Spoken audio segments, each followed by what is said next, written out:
प्रिय छात्रों, सुप्रभात। नमस्कार। पिछले वीडियो में हमने सबर सेनापति के शारीरिक स्वरूप का वर्णन पढ़ा है। उसी क्रम को ही इस अनुच्छेद में भी आगे बढ़ाया गया है। उसी की शारीरिक विशेषताओं का यहाँ कवि ने उद्घाटन किया है।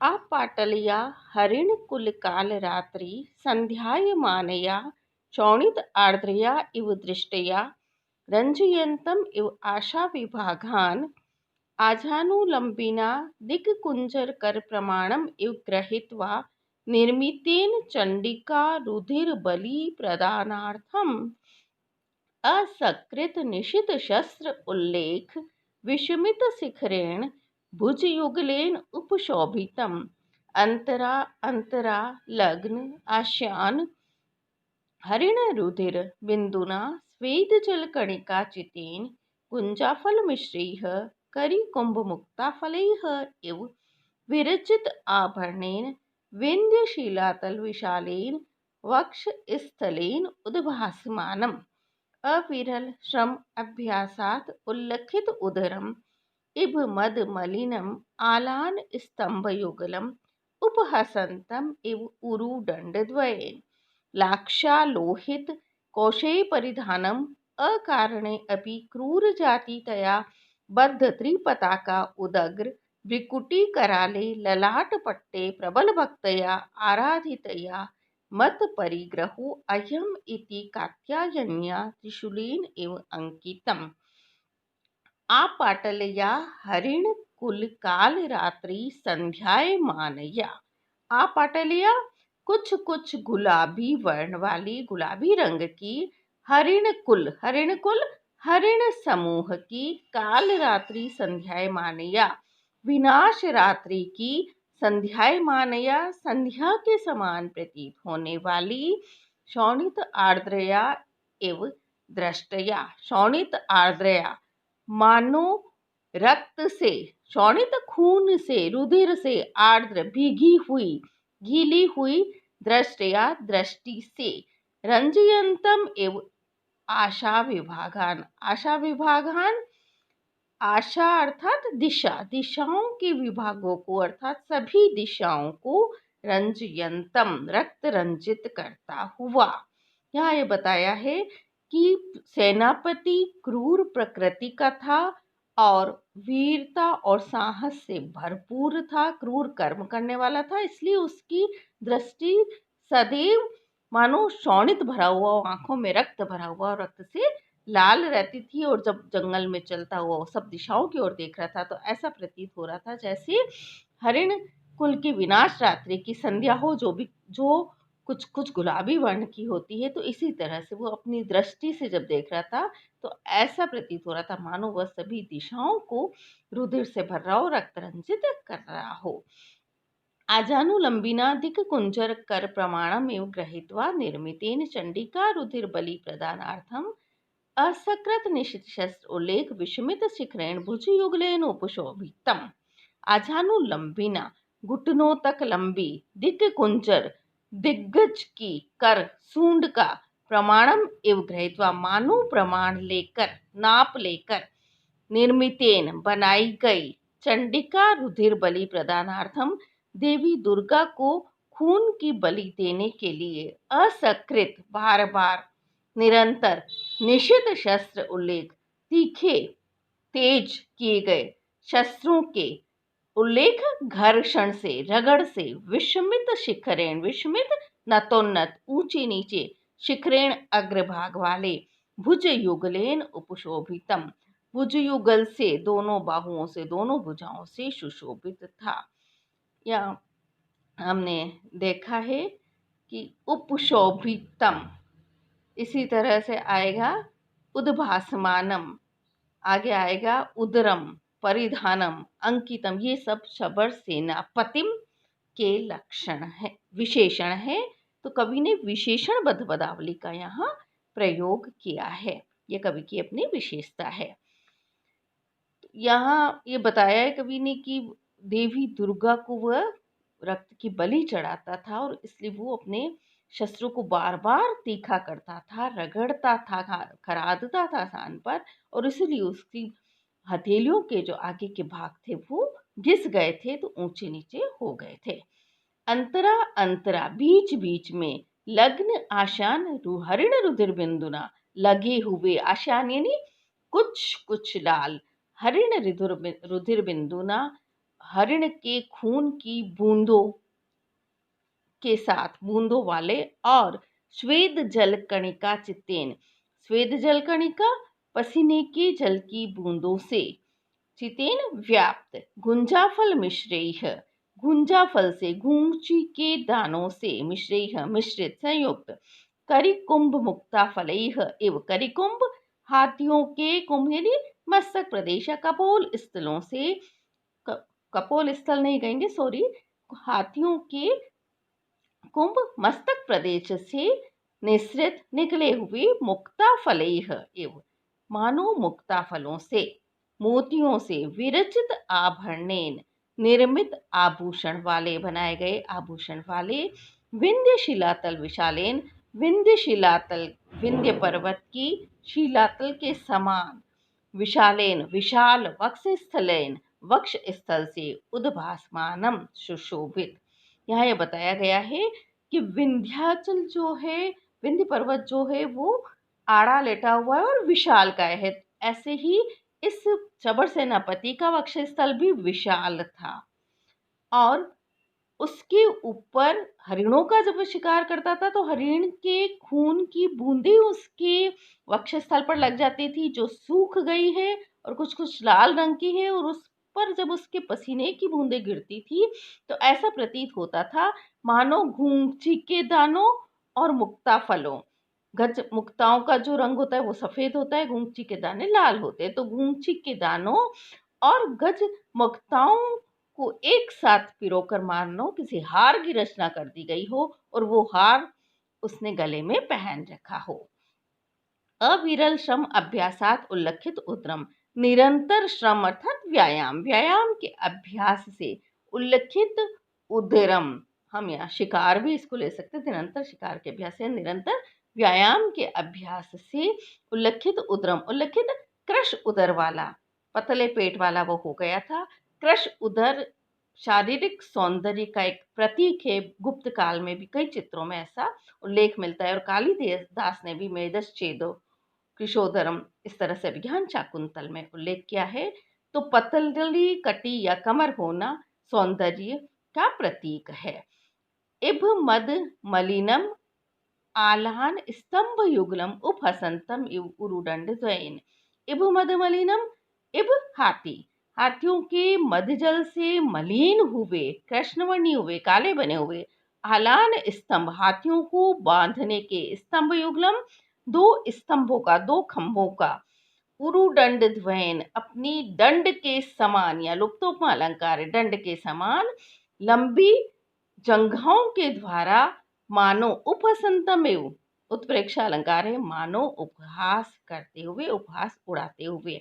उस शबर सेनापति की जो जंघाएं थी वो लंबी लंबी थी और साथ ही काली थी, तो कवि ने कल्पना की मानो हाथियों के मध्यजल से जो हाथियों को बांधने के दो स्तंभ हैं, खंबे हैं, वो काले हो गए हों। अब स्तंभ कठोर होते हैं, मजबूत होते हैं, और मज्जल से काले हो गए हैं, ऐसे ही उसकी जंघाएं भी मजबूत, दृढ़ और कृष्णवर्णी थी। लाक्षा लोहित कोशे परिधानम, लाक्षा रस से रंगे हुए रेशमी वस्त्रों को वो धारण किए हुए था, रेशमी परिधान पहने हुए था। अकारणे अपि क्रूर जाति थे, बिना कारण के, कारण न होने पर भी क्रूर जाति थे, क्रूर जाति का होने से, बद्ध त्रिपता का उदग्र भ्रकुटी कराले, बद्ध त्रिपता का जिसके कराले ललाट पट्टे भीषण, ललाट पट्टे, पट्टे मतलब वस्त्र, वस्त्र के समान विशाल, ललाटे मतलब ललाट पर, तो भीषण ललाट पट्ट पर बद्ध त्रिपता का तीन रेखाएं, बद्ध बद्ध यानी बन गई थी, उदग्र भ्रकुटी कराले, तीन बनी हुई रेखाओं से, और उदग्र भ्रकुटी कराले, उन्नत भ्रकुटियों से, ऊंची चढ़ी हुई त्योरियों से, कराले ललाट पट्टे, भीषण ललाट पट्ट पर, प्रबल भक्तया आराधितया, प्रबल भक्ति भावना से, तीव्र प्रचंड तीव्र भक्ति भावना से आराधिया प्रसन्न होने से मत परिग्रहो अयमिति, यह मेरी कृपा का पात्र है। इति कात्यायन्या, इस प्रकार देवी दुर्गा के द्वारा त्रिशूलेन एवं अंकितम, मानो त्रिशूल द्वारा अंकित किया गया। उसके ललाट पट्ट पर मानो त्रिशूल अंकित कर दिया हो। क्रूर जाति का होने के कारण और क्रूर कर्मों को करने के कारण उसके ललाट पट्ट पर 3 रेखाएं त्रिशूल जैसी बन जाया करती थी।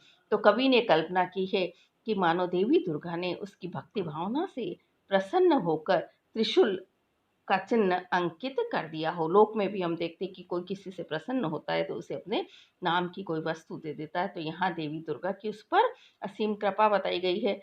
साथ ही देवी दुर्गा का भक्त उसे बताया गया है। इससे यह भी सूचित होता है कि बाण भट्ट भी देवी दुर्गा के भक्त थे। अब इसी क्रम में अगला अनुच्छेद है। यहाँ यह बताया है कि उस शबर सेनापति के पीछे पीछे कुत्ते चल रहे थे, कुत्तियां चल रही थी, उनका इस अनुच्छेद में चित्रण किया है कवि ने। उपजात परिचयैः अनुगच्छद्भिः श्रमवशाद् दुर्विनिर्गताभिः स्वभावपाटलतया शुष्काभिः अपि हरिणशोणितम् इव शरन्तिभिः जिह्वाभिः आविद्यमानखेदैः विवृतमुखतया स्पष्टदृष्टदन्त अशुन दंष्ट्रान्तराल लग्न केसरी सटान इव शिक भागान उद्वहद्भिः स्थूलवराटकमालिका परिगतकण्ठैः महावराह प्रहारजर्जरैः अल्पकायैः अपि महाशक्तित्वात् अनुपजात केसरैः एव केसरीकिशोरकैः मृगवधू वैधव्य दीक्षा दान दक्ष अनेकवर्णैः स्वभिः अतिप्रमाणाभिश्च केसरीणाम् अभयप्रदान याचनार्थम् आगताभिः सिंहिभिः इव कौलियैककुटुम्बिनीभिः अनुगम्यमानम्।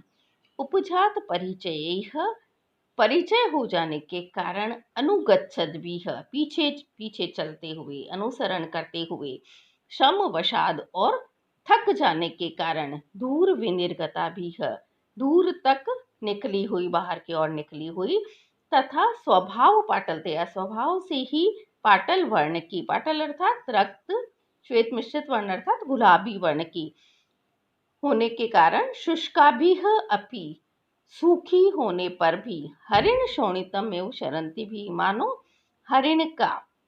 हरिणों का रुधिर या खून, शरंती भी टपकाती हुई, गिराती हुई, जिह्वा भी ही जिह्वाओं से, आविद्यमान खेदैः अपनी थकान को प्रदर्शित करते हुए, विवृत मुखतया मुंह खुला होने के कारण, स्पष्ट दृष्ट दंत अशुन स्पष्ट दिखाई देने वाली दंत अशुन दांतों की किरणों को, दंष्टांतराल लग्न केसरी सटाने, दंष्टांतराल दाढ़ों के बीच में लग्न फंसे हुए, लगे हुए, केसरी सटाने, केसरी सिंह की, सटा अर्थात अयाल, सिंह के सटाओं को या सिंह के अयाल समूह को मानो, शिक भागान उद्वहद्भि ओष्ठों के प्रांत भागों पर, किनारों पर, उद्वहद्भि धारण करते हुए।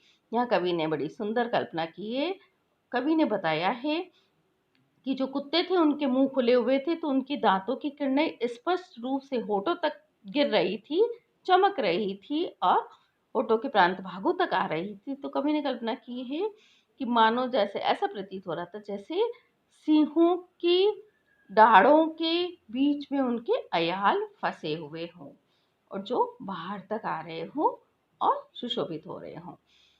स्थूल वराटक मालिका परिगत कंठैः महावराह प्रहार जर्जरैः। स्थूल वराटक बड़ी बड़ी मोटी मोटी कोड़ियों की, वराटक है ना, कोड़ियों की मालाओं से परिगत व्याप्त, मालाओं को पहने हुए, कंठई कंठों वाले, महावराह प्रहार जर्जरे बड़े बड़े सूरों के प्रहार से जर्जरे जर्जरित जर्जर, अल्पकायैः अपि और छोटे शरीर वाले होने पर भी, महाशक्तित्वात् अत्यधिक शक्ति संपन्न होने के कारण, अनुपजात केसरैः एव केसरी किशोरकैः, अनुपजात जिनके अभी तक सटाएं उत्पन्न नहीं हुई है, अनुत्पन्न केसरी अर्थात सटाओं वाले, केसरी किशोरकैः केसरी सिंहों के, किशोर के शावकों जैसे, सिंहों के बच्चों जैसे। वे जो कुत्ते थे, चाहे शरीर में वो छोटे थे, आकृति में छोटे थे, लघुकाय थे, फिर भी अत्यधिक शक्ति संपन्न होने के कारण उनको सिंहों के बच्चों जैसे बताया गया है, जिनके शरीर पर जो बाल थे वो मानो सिंह के गर्दन पर लगी हुई सटाए हों। मृगवधू वैधव्य दीक्षादान दक्षैः अनेक वर्णैः स्ववीय। मृगवधू वैधव्य, हरिण की वधुओं को वैधव्य विधवापन की, वैधव्य की दीक्षा देने में दक्ष, चतुर, अनेक वर्णैः स्ववीय, अनेक रंग के, रंग बिरंगे, स्ववीय कुत्तों वाले। यहाँ सुंदर अनुप्रास की सृष्टि कवि ने की है। माँ शक्ति अनुत्वात अनुपजात केसरैः इव केशी किशोरकैः मृगवधू वैधव्य दीक्षादान दक्ष अनेक वर्णैः। अनुप्रास की सुंदर रचना यहाँ हुई है। अति प्रमाणाभिष्ट, और अत्यधिक प्रमाण वाले, विशाल आकार वाले, केसरीणाम, केसरियों को, सिंहों को, अभय प्रदान याचनार्थम, अभय दान देने की याचना के लिए, अभय प्रदान करने की, जीवन प्रदान करने की, जीवन दान देने की याचना के लिए आगता भी आई हुई। सिंही भी ही एवं सिंहियों के समान कौलियेक कुटुंबिनी भी ही अनुगम्य मानम। कौलियेक, कौलियेक अर्थात कुत्ते, कुटुंबिनी भी स्त्रियां अर्थात कुत्तियों के द्वारा अनुगम्य मानम, अनुसरण किया जाता हुआ, या फिर अनुगम्य मानम आया है। तो ये शबर सेनापति द्वितीय एक वचन है, इस यहाँ पे भी द्वितीय एक वचन है और शबर सेनापति का विशेषण है। तो यहाँ कवि की भाषा की विशेषता देखिए कि कवि ने विशेषणबद्ध पदावली का प्रयोग किया है, और विशेषणों में भी जब किसी दूसरी वस्तु का वर्णन करते हैं तो उनके भी विशेषणों की जड़ी लगा देते हैं। शबर सेनापति के विशेषणों का चित्रण करने के साथ ही कवि ने यहाँ कुत्तों का चित्रण किया है, तो कुत्तों के भी विशेषणों की जड़ी सी लगा दी है, विभिन्न विशेषताओं को उनकी उजागर किया है। तो ये कवि की अपनी विशेषता है। और यहाँ उन कुत्तों के जीवाओं से खून टपक रहा हो, ऐसी कवि ने कल्पना की, विभत्स रस की यहाँ सृष्टि की है। और कुत्ते और कुत्तियों के यहाँ चित्रण में विशेष रूप से संपूर्ण अनुच्छेद में कुत्तों का ही चित्रण है। तो इसमें भी कवि ने भयानक रस की प्रतीति कराई है। कुत्तियों की भयानकता का यहाँ वर्णन किया है। कुत्तियों को भी सिंहियों के समान यहाँ बताया है और कुत्तों को सिंहों के समान बताया है। इस प्रकार से बताकर कवि ने शबर सेनापति के पीछे पीछे चलते हुए उन कुत्तों के पराक्रम और साहस का भी वर्णन किया है। आज बस इतना ही। धन्यवाद। प्रिय छात्राओं, आप इस वीडियो को लाइक अवश्य कीजिए और मेरे channel SMMA04 doctor Saroj Mehta, जिसने भी इस चैनल को सब्सक्राइब नहीं किया है, सब्सक्राइब अवश्य कीजिए। बहुत बहुत धन्यवाद।